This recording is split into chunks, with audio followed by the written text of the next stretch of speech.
인사하겠습니다. 믿음대로 됩니다. 말하는 대로 됩니다. 기도하는 대로 됩니다. 오늘도 설교를 하는데 우리 유초등부 아이들이 있어서 아주 긴장하고 있습니다. 어떻게든 저 아이들의 얼굴이 돌아가기 전에 끝내야 되는데 쉽지 않을 것 같아요. 창립기념주일 설교 제목을 무모한 도전으로 잡았습니다. 왜냐하면 우린 교회 중심의 삶과 사역들이 이 세상에서 너무 무모한 것은 아닌가 싶은 생각이 들 때가 있기 때문입니다. 국가적 경제 침체는 해결될 조짐이 보이지 않고 그것이 실제적으로 우리의 삶을 위태롭게 만드는 상황 속에서 하나님의 말씀을 묵상하고 그리고 그 말씀을 지켜 행하고 그리고 교회 중심적으로 시간과 물질을 헌신하며 사역하는 것, 이것이야말로 무모한 도전인 것 같다라는 생각이 들기 때문입니다. 오늘 본문에 나오는 이스라엘 공동체도 이러한 무모한 도전처럼 보이는 상황 앞에 서게 되어집니다. 이유는 애굽에서 그들을 인도한 모세가 죽은 것 때문입니다. 사람 한 사람 죽었다고 지금 위기가 생긴 것입니다. 그런데 그 사람은 그저 단순한 사람이 아니라 바로 그들을 애굽에서 인도하여 낸 아주 그들의 역사의 유일한 지도자 모세가 죽은 것 때문입니다. 그래서 그가 죽자 모든 백성들이 절망하고 그리고 그를 가장 가까이에서 섬겼던 여호수아마저도 충격에 빠졌습니다. 자, 그런 때 어수선할 때 하나님께서는 여호수아를 부르십니다. 그리고 하나님의 주신 땅을 정복하라고 명령하고 있습니다. 하나님이 40년 전에 여호수아에게 보여주신 땅을 지금 모세가 죽은 이후에 바로 나타나셔서 그에게 친히 정복하라고 이야기하고 있습니다. 사랑하는 성도 여러분, 우리 성은교회도 이러한 충격에 빠질 때가 있습니다. 모두가 절망할 수밖에 없는 상황, 모두가 열심히 땀을 흘리며 하나님의 나라 축복을 위해 전진했는데 모든 것이 한순간 물거품처럼 사라질 위기에 빠진 상황 말입니다. 그런데 하나님은 모세의 시종으로 40년을 섬겨온 여호수아를 세우십니다. 그는 40년 전 가나안 땅을 정탐했던 사람입니다. 그는 지도자가 아니었습니다. 그리고 감히 모세와 같은 지도자와 자신을 비교할 수 없는 존재였습니다. 그런데 모세는 죽고 하나님께서 여호수아에게 그 책임을 맡기셨습니다.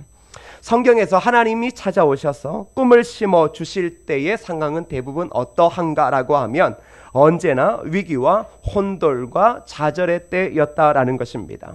그러할 때 하나님은 찾아오시고 그리고 새로운 꿈을 꾸게 하신다라는 겁니다. 그래서 우리가 하는 말, 위기는 또 하나의 기회다. 이것이 바로 우리 하나님께서 일하시는 역사의 진면목입니다. 그래서 위기는 기회일 뿐만 아니라 새로운 역사의 전환점이 되어지기도 합니다. 그런데 이 기회는 실질적으로 그렇게 달가울 것은 아닙니다. 왜냐 그러면 엄청난 대가를 지불해야 될 때도 있고 그리고 눈물겨운 희생이 따를 수도 있습니다. 그리고 이전에 한 번도 시도해보지 못했던 것들에 대해 도전해야 할지 모릅니다. 그래서 여러분, 새로운 기회가 왔다라고 해도 그것은 단순히 쉬운 것은 아닙니다. 지금 여러분 역사의 64주년을 맞이하고 있는 성은교회 그리고 저와 여러분도 이제 과거의 시간을 지나고 이제 우리에게는 새로운 기회가 왔다라고 하지만 실질적으로 이 기회는 매우 어려운 것입니다. 왜냐 그러면 과거에 치루었던 값보다 더 많은 것들을 치러야 합니다. 근데 그 값을 치르기에는 너무나 부담스러운 시대 상황입니다. 과거에는 자신의 삶과 희생을 좀 들을 수 있었지만 지금은 눈물겨운 희생을 드리기조차도 부담스러워하는 게 저와 여러분입니다. 그래서 지금 시대의 교회들은 무모하게 보이는 도전이라고 하는 것을 아예 하려고 하지 않습니다. 늘 언제나 교회는 안정적이어야 한다라는 생각이 깔려 있습니다. 그런데 새로운 기회가 왔다라는 것은 지금까지 한 번도 시도해보지 않았던 것에 도전해야 함을 이야기해 주고 있습니다. 여러분, 성은교회도 믿음으로 수고했던 분들이 한 분, 두 분 은퇴하고 계시고 그리고 그들의 신앙을 따라갈 수 없다라고 여겼던 자녀들이 벌써 40대, 50대에 이르렀습니다. 그런데 하나님께서는 바로 그러한 자들을 지도자로 세우시고 있다라는 겁니다. 그런데 그때가 어떤 때입니까? 좋을 때가 아닙니다. 여러분, 지금같이 하나님의 교회에서 여러분이 40대 50대가 되어졌는데 중직자가 되었다, 솔직히 부담스럽지 않겠습니까? 왜? 상황이 그렇게 교회에서 직분을 받아 헌신할 시대적인 상황이 아니기 때문이라고 생각합니다. 그런데 여러분, 그것보다 더 큰 것이 무엇이냐 그러면, 우리의 믿음의 선배들은 삶마다 하나님의 은혜를 체험했던 것이고, 여러분은 그 속에서 자라실 때 은혜를 체험했겠지만 여러분의 아버지, 어머니, 믿음의 선배들만큼은 하나님을 지금 체험하지 못하고 있다라는 겁니다. 그게 실질적으로 가장 두려운 겁니다. 그런데 그런 분들이 다 한 분, 두 분씩 은퇴하셨습니다. 그리고 그 밑에서 교회를 이야기를 하고 교회는 이런 것이다라고 하는 40대, 50대가 이제 리더십을 이양받게 되어집니다. 근데 그들에게 가장 큰 약점은 다른 것이 아니라, 머리가 없는 것이 아니라, 지혜가 없는 것이 아니라, 삶 가운데 그동안 역사하셨던 하나님의 깊은 체험이 사라졌다라는 것이 가장 큰 문제였습니다. 모세가 죽은 것이 왜 충격적인가라고 하면, 모세처럼 하나님과 가까이 동행하며 하나님의 음성을 들었던 사람이 지금 사라졌다라는 겁니다. 그게 바로 공동체의 위기입니다. 성은교회 64년이라는 역사라는 현 시점에서 사역들과 그리스도인의 삶은 어쩌면 여호수아가 지금 접하고 있는 그 상황과 다를 바가 없습니다. 여호수아는 그저 위대한 인물로 태어난 것은 아닙니다. 40년 동안 모세의 시종이었습니다.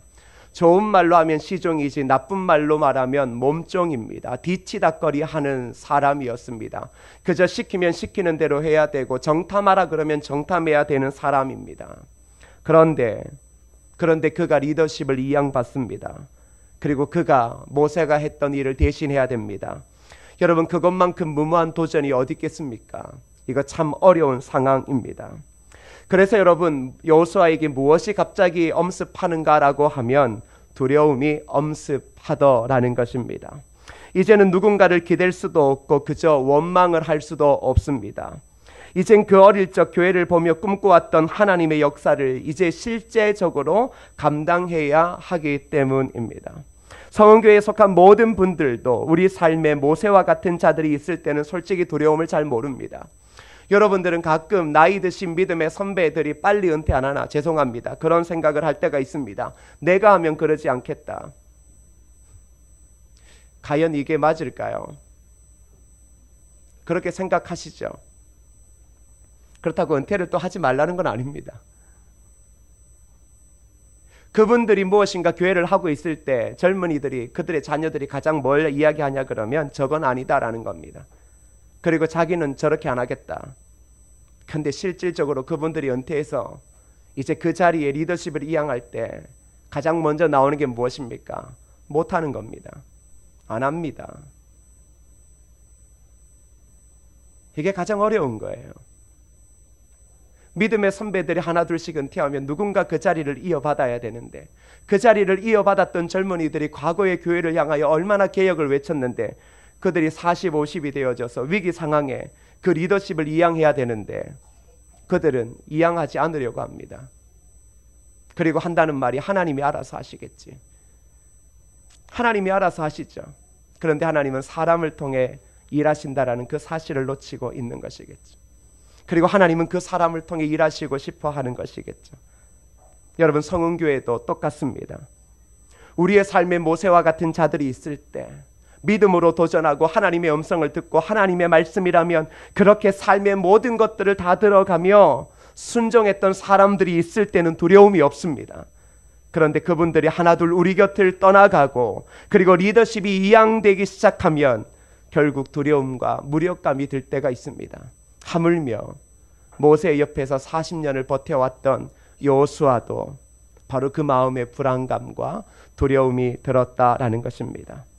그런 하나님께서 오늘 이 시대의 성은교회의 성도들, 그리고 성은교회의 역사의 이야기를 써가야 되는 지금 시대의 여호수아와 같은 교회와 그리고 저와 여러분들을 위로하시며 도와주시는데 과연 어떻게 우리를 도우실까요? 여러분, 저도 젊어서 잘할 수 있을 것 같지만 솔직히 제가 여러분과 다를 바가 없습니다. 믿음의 귀한 역사를 이끌어갔던 아주 거대한 거목과도 같은 목사님 밑에 있을 때는 제가 교회의 개혁과 복음의 본질에 대해서 엄청나게 떠들어 제꼈습니다. 떠들어 제꼈다라고 표현하는 것은 얼마나 많이 그 말을 했는가. 그런데 실질적으로 제가 그 자리에 서니까 두렵습니다. 불안감이 엄습합니다. 근데 지금 40대 50대 여러분도 저와 비슷하지 않습니까? 옛날 교회에서 젊을 때 얼마나 복음을 위하여, 교회 개혁을 위하여 그렇게 떠들으셨습니까? 그런데 지금은 어떻게 하십니까? 막상 그 자리에 서니 두렵죠. 하라고 하고 책임지려고 하니까 하나님의 역사를 직접적으로 보여줘야 되는 자리에 서는 게 솔직히 무섭지 않습니까? 여호수아도 그렇습니다. 그가 타고난 믿음의 사람 아닙니다. 두려움이 엄습해오는 거 당연하겠죠. 그리고 우리가 앞으로 이 교회의 역사를 끊임없이 이어가야 되는데 솔직히 우리가 여호수아처럼 이름은 좋지만 그러나 아무런 능력도 실력도 없고 그리고 하나님의 그 체험도, 깊은 체험도 사라진 지 오래되지 않았습니까? 그런데 하나님은 그런 여호수아에게 찾아오시고 그런 하나님의 백성들을 찾아오셔서 위로하시며 도와주시는데 오늘 중요하게 두 가지를 성경은 우리에게 말하고 있습니다. 첫 번째, 하나님은 바로 우리에게 자신감을 심어주신다라는 겁니다. 따라합시다. 자신감을 심어주십니다. 여호수아 1장 5절 말씀을 함께 읽겠습니다. 시작. 내 평생에 너를 능히 대적할 자가 없으리니 내가 모세와 함께 있었던 것 같이 너와 함께 있을 것임이니라. 내가 너를 떠나지 아니하며 버리지 아니하리니. 하나님께서는 여호수아에게 엄청난 선언을 하고 있습니다. 바로 그의 평생에 너를 능히 대적할 자가 없을 것이다 라는 겁니다. 두려움이 있는데, 책임을 져야 되는 자리에 섰는데, 아무런 능력도 없는데 하나님이 뭐라고 이야기를 합니까? 너의 평생에 너를 능히 대적할 자가 없다. 맞습니다. 하나님이 오늘 저와 여러분 64년의 역사 가운데 서 있고 65년, 66년을 만들어 가야 될 저와 여러분에게 어떤 선을 하십니까? 너의 평생에, 너희들 교회의 평생에, 하나님의 백성인 너의 삶의 평생에 너를 능히 대적할 자가 없다라고 지금 이야기하고 있습니다. 여러분, 여호수아가 자신감이 있게 여리고성을 점령하고 아이성을 점령하고 가나안 땅을 점령했던 그 자신감의 원천은 어디에 있습니까? 그것은 바로 하나님에게서 있다라는 것입니다. 불안하고 답답한 그의 마음에 하나님께서 그의 상한 마음을 치료하시고 두려움을 쫓아내시고 말씀을 통하여 그의 상한 자신감을 다시금 회복시켜 주셨다라는 것입니다. 지금 여러분, 하나님은 하나님의 백성을 통하여 일을 이루시고 그리고 그리스도의 십자가의 복음만이 세상의 유일한 구원임을 이야기하고 있으십니다. 그런데 저와 여러분이 지금 잃어버린 것이 무엇입니까? 자신감, 복음의 자신감, 예수 그리스도만으로 이룰 수 있는 참다운 구원의 자신감, 그걸 우리가 잃어버리고 있지는 않았습니까?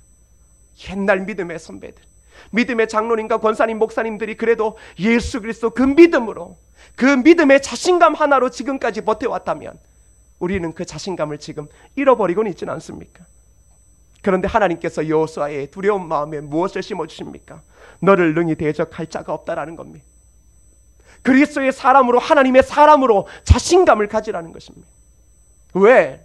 하나님이 지금 모세와 함께 했던 것처럼 너와 함께 하겠다라는 것 때문입니다. 다시 말하면 무엇입니까?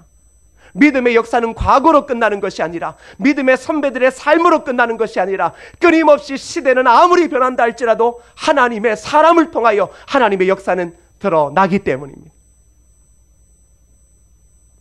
사도 바울도 빌립보서에서 이렇게 중요한 고백을 합니다. 빌립보서 4장 13절에 내게 능력 주시는 자 안에서 내가 모든 것을 할 수 있느니라. 바울은 내게 능력 주시는 자 안에서 내가 모든 것을 할 수 있다라고 말합니다. 이 모든 것이라는 것은 어떤 환경에서라는 뜻입니다. 내게 능력 주시는 자 안에서 내가 어떤 환경 속에서라도 모든 것을 할 수 있다라는 것입니다. 바울의 자신감의 원천은 어디에 있습니까? 바로 내게 능력 주시는 자 안에, 그 바울에게 능력을 주시는 하나님에게 있어서 자신의 자신감의 원천이 있다는 것입니다. 오늘 믿음의 역사 가운데 서 있는 여러분, 때로는 우리는 모세의 시종에 불과하다라고 느껴집니다. 그저 모세가 경험했던 하나님, 64년 동안 있었던 하나님의 역사를 그저 보고만 있었을 뿐입니다. 그런 우리에게, 그런 우리 교회에게 하나님은 꿈을 주셨습니다. 그것도 우리의 삶에 가장 큰 위기가 있는 2017년이라는 대한민국 서울에서 말입니다.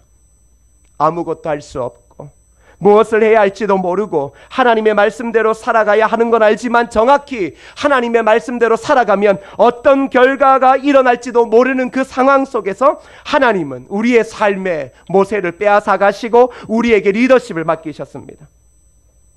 그래서 저와 여러분이 불안한 것 아닙니까? 그런데 여러분, 하나님께서 오늘 저와 여러분에게 무엇을 말씀하십니까?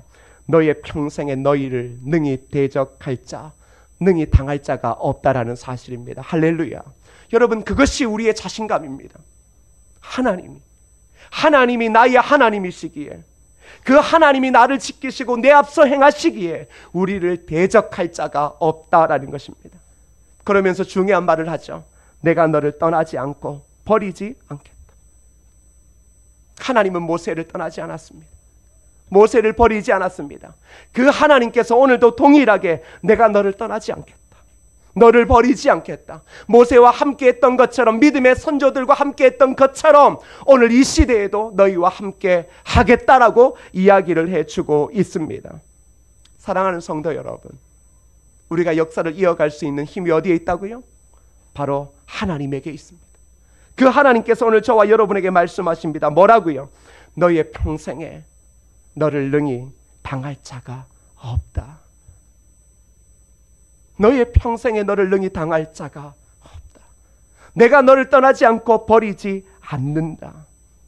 사랑하는 성도 여러분, 우리가 하나님의 말씀을 듣고 순종할 수 있는 힘은, 그리고 이 세상을 향해 믿음의 선한 길을 묵묵히 걸어갈 수 있는 그 자신감은 바로 하나님의 말씀의 약속 때문임을 믿으시기를 축복합니다. 그래서 여러분, 우리가 적어도 자신감을 회복하십시다. 거대한 교회, 그런 거 앞에서 자신감이 확 무너질 때가 있어요, 없어요? 있죠. 저 앞에 교회가 점점 커질 때마다 저도 자신감이 자꾸 이렇게 내려갈 때가 있어요. 내가 뭘 할 수 있을까? 막 이렇게 생각하는데, 하나님은 우리 교회를 통하여 또 여러분 각자를 통하여 이루실 뜻이 있는 줄 믿습니다. 그것에 집중해야 되는 거죠. 여러분, 우리가 그 자신감, 하나님이 우리와 함께 하시는 그 자신감 없으면 우리는 정말로 질이 멸절할 사람들이. 잊지 마세요. 역사가 64년을 버텨오는 것, 그런데 버텨올 뿐만 버텨오는 게 아니라 지속해오면서 교회가 소망을 가지고 꿈틀꿈틀거릴 수 있는 것, 그것도 어디에서? 서울에서. 여러분, 이것은 기적인 줄 믿으시기를 바랍니다. 그러니까 제가 늘 이야기하는 게, 아이들과 함께 예배를 드릴 수 있는 건 기적이에요. 서울에 있는 교회에도 아이들이 존재하지 않는데요. 그럼 누가 존재해요? 그렇죠. 60세부터 100세까지만 존재하는 교회로 많다라는 거. 여러분, 자신감을 가지세요. 하나님은 분명히 여러분들을 통하여 모세와 여호수아에게 일어났던 그 기적적인 하나님의 능력을 분명히 보여주실 줄 믿습니다. 두 번째는 용기를 넣어주십니다. 따라할까요? 용기를 넣어주십니다. 여호수아 1장 6절 7절을 함께 읽겠습니다. 시작. 강하고 담대하라. 너는 내가 그들의 조상에게 맹세하여 그들에게 주리란 땅을 이 백성에게 차지하게 하리라. 오직 강하고 극히 담대하여 나의 종 모세가 내게 명령한 그 율법을 다 지켜 행하고 우로나 좌로나 치우치지 말라. 그리하면 어디로 가든지 형통하리니. 여러분, 여호수아는 두려움이 생겼습니다. 그런데 두려움은 어디에서 옵니까? 마음에서 오는 것입니다. 여러분, 마음이 약해질 때 가장 먼저 찾아오는 것이 두려움이 찾아옵니다. 두려움이 찾아오면 그때 사람들은 아무것도 할 수 없습니다. 그냥 아무것도 할 수 없어요. 시체와 다를 바가 없어요. 그런 우리를 아시는 하나님께서 무엇이라 말씀합니까? 마음을 강하게 하라, 담대히 하라라는 겁니다. 다시 말하면 용기 내라는 것입니다. 오늘 저와 여러분들에게 때로는 신앙도 포기할 수밖에 없는 위기에 있다 할지라도 뭐라고 이야기하십니까? 용기를 내라는 것입니다. 너 마음을 강하게 해, 담대히 해. 네가 지금 눈으로 직접 보고 있는 거대한 가나안 땅, 가나안 땅의 거대한 성들, 거대한 족속들, 거대한 군인 앞에서 너희들 아무것도 아닐 거라고 생각하고 아무것도 할 수 없고 하나님의 능력도 없을 거라고 생각하겠지만 너 지금 마음을 강하게 하라는 겁니다. 담대히 하라는 것입니다. 하나님은 우리에게 지금 용기를 불어넣어 주십니다. 하나님이 주시는 용기는 무엇입니까? 그것은 바로 두려움 중에서도 전진하게 하는 용기입니다. 참 중요합니다. 솔직히 왜 안 두렵습니까? 두렵지 않다라고 이야기 누가 자신 있게 하겠습니까? 말씀을 붙잡고 복음을 붙잡고 신실하게 살아가는 것이 왜 두렵지 않겠습니까? 그런데 하나님이 주시는 용기는 무엇입니까? 두렵지만 두려움 중에도 너 후퇴하지 말고 전진하라는 겁니다. 그게 용기입니다. 상황은 바뀌지 않습니다. 어려운 시대 상황은 전혀 바뀌지 않습니다. 여러분의 가정도 문제덩어리 기도도 바뀌지 않습니다. 그런데 하나님이 뭐라고 이야기하십니까? 너 마음을 강하게 해. 담대히 해. 무엇입니까? 두려움 중에도 전진하라는 것입니다. 왜? 두려움 중에도 전진할 때 내가 너 앞서 길을 행하고 내가 너 앞서 모든 것들을 물리치시겠다라는 것입니다. 너 용기를 가지라는 겁니다. 실질적으로 네가 싸우는 것처럼 보이지만 네가 싸우는 게 아니라 네가 진짜 용기를 가져야 할 것은 바로 나를 믿는 것이다. 내가 가는 길을 두려움이 있지만 그것을 믿고 포기하지 않고 따라오는 것이다 라고 이야기를 하고 있습니다. 사랑하는 성도 여러분, 때로는 목사인 저도 두렵습니다. 말씀을 붙잡고 이 험난 세상을 이길 수 있을까라고 하는 두려움이 듭니다. 그리고 저에게 아무런 능력이 없는데 과연 내가 리더십을 발휘할 수 있을까라는 생각에 두렵고 무섭기도 합니다. 그런데 하나님께서 우리에게 뭐라고 이야기하십니까? 너 마음을 강하게 하라는 겁니다. 너 마음 단단히 먹으라는 겁니다. 너 마음 단디 먹으라는 겁니다. 담대히 하라는 겁니다. 그리고 너 두렵지만 무섭지만 눈물 나지만 죽을 것 같지만 너 후퇴하지 말고 도망하지 말고 회피하지 말고 전진하라고 이야기해 주고 있습니다. 사랑하는 성도 여러분, 용기를 주시는 이유는 무엇입니까? 포기하지 말라라는 것입니다. 포기하지 말라라는 것입니다. 믿음의 길을 포기하지 말라라는 것입니다. 아무리 어려운 위기 상황에 우리가 리더십을 이양받고 이 교회를 이끌어가고 그리스도인답게 살아가야 하겠지만 근데 뭐라고 이야기를 합니까? 아무리 어떤 위기에 빠졌더라도 너 포기하지 말라라는 겁니다. 믿음의 길을 포기하지 말고 믿음의 역사를 포기하지 말라라는 겁니다. 왜? 내가 너를 친히 도우겠다라는 것입니다. 우리가 일을 하는 것은 아니었습니다. 하나님이 친히 우리를 도우셨고 우리를 위해 모든 것들을 해결하셨습니다. 그저 하나님은 우리에게 용기를 주시는 이유가 무엇입니까? 포기하지 말라라는 것입니다. 그러면 우리의 믿음의 사역, 믿음의 삶, 제자의 사명은 이루어진다라는 것이죠. 사랑하는 성도 여러분, 두렵지만 때로는 무섭지만 하나님의 도우심을 믿고 용기를 내어 두려움 중에서도 포기하지 않고 전진하는 참된 예수 그리스도의 제자 되어지기를 축복합니다. 사랑하는 여러분, 말씀을 맺겠습니다. 교회의 역사, 믿음의 역사를 살아가는 것은 분명 은혜입니다. 그리고 세대를 거쳐 리더십이 이양되어지는 것은 축복입니다. 그런데 지금은 위기의 때입니다. 그런데 잊지 마십시오. 이 위기가 기회이고 그리고 새로운 역사, 하나님의 역사의 전환점이 되어진다라는 사실을요. 하나님께서는 그런 오늘 우리를 통하여 일하시기 위하여 우리의 믿음의 자신감을 회복시키시고 비록 두려움이 있지만 용기를 회복하셔서 우리를 통해 시대 가운데 하나님의 영광을 드러내시길 원하고 있습니다. 사랑하는 성도 여러분, 성은교의 모든 가족 여러분, 아버지, 어머니, 할아버지, 할머니, 형제, 그리고 우리의 자녀 여러분, 우리 함께 이 믿음의 선한 길을 달려가기를 포기하지 맙시다. 어떤 상황에서도 서로 등을 지는 일들을 하지 맙시다. 오히려 늘 서로를 위로하고 격려함을 통해 믿음의 후손들이 끊임없이 여호수아처럼 세워지는 그런 은혜가 있기를 여러분 기도해 주십시오. 나이가 드셔서 더 이상 할 일이 없으십니까? 가장 중요한 일이 한 가지 있습니다. 그건 믿음의 후손들을 안아주는 것입니다. 마음으로 품어주는 것입니다. 격려해 주는 것입니다. 그들이 리더십을 이양받고 그들의 삶 가운데 하나님의 은혜와 영광이 여호수아의 삶에 나타났던 것처럼 그런 것이 있도록 안아주고 품어주고 격려해 주는 것입니다. 바로 그럴 때 하나님의 교회는 흔들리지 아니하고 거룩한 뜻을 위하여 달려가게 되어질 것입니다. 우리 옆에 계시는 성도님들을 바라보면서 함께 손을 꼭 잡아주십시오. 그리고 꼭 격려 한 번씩 좋은 말로 격려해 주십시오. 지금부터 10초 동안 격려입니다. 시작.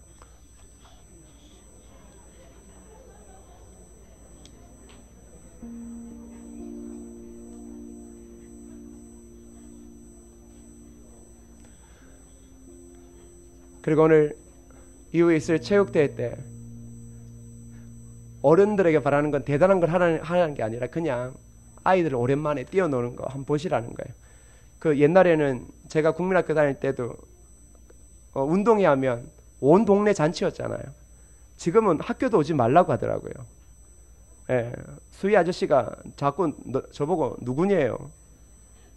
부모님인데요. 막 이러면 이름 쓰래요. 막 그러는데 오늘 같은 경우에 그냥 옛날 우리 가족 잔치한다 생각하시고 그냥 그늘에 앉아서 아이들 뛰어노는 거 보시고 식사하시고 또 아이들 머리 한번 쓰다듬어 주시고 또 마음에 귀한 그런 소원들을 함께 빌어주시는 시간 되었으면 좋겠습니다. 우리 오늘 이 시간 찬양할 때요, 찬송가 359장인데 천성을 향해 가는 성도들아 앞길의 장애를 두려워 말아라. 성령이 너를 인도하시리니 왜 지체를 하고 있느냐. 너 가는 길을 누가 비웃거든 확실한 증거를 보여주어라. 성령이 친히 감화하여 주사 그들도 참기를 찾으리. 너 가는 길을 모두 가기 전에 내 손에 든 검을 꽂지 말아라. 저마귀 흉계 모두 깨뜨리고 끝까지 잘 싸워 이기라. 여러분, 이게 우리 교회가 앞으로 나아가야 될 일 아니겠습니까?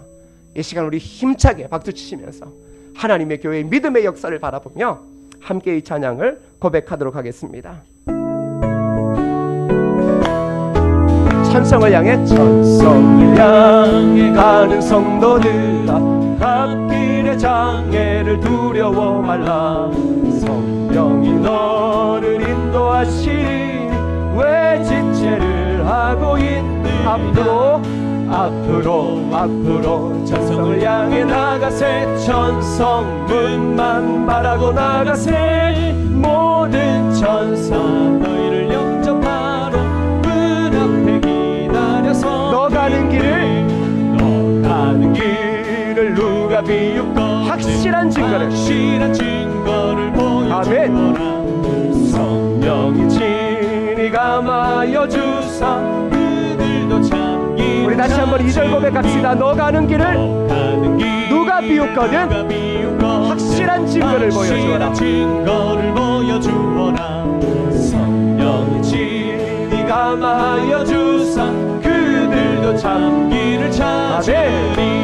앞으로 천성을 향해 나가세. 천성문만 바라고 나가세. 모든 천사 너희를 영접하러 문 앞에 기다려서 3절입니다.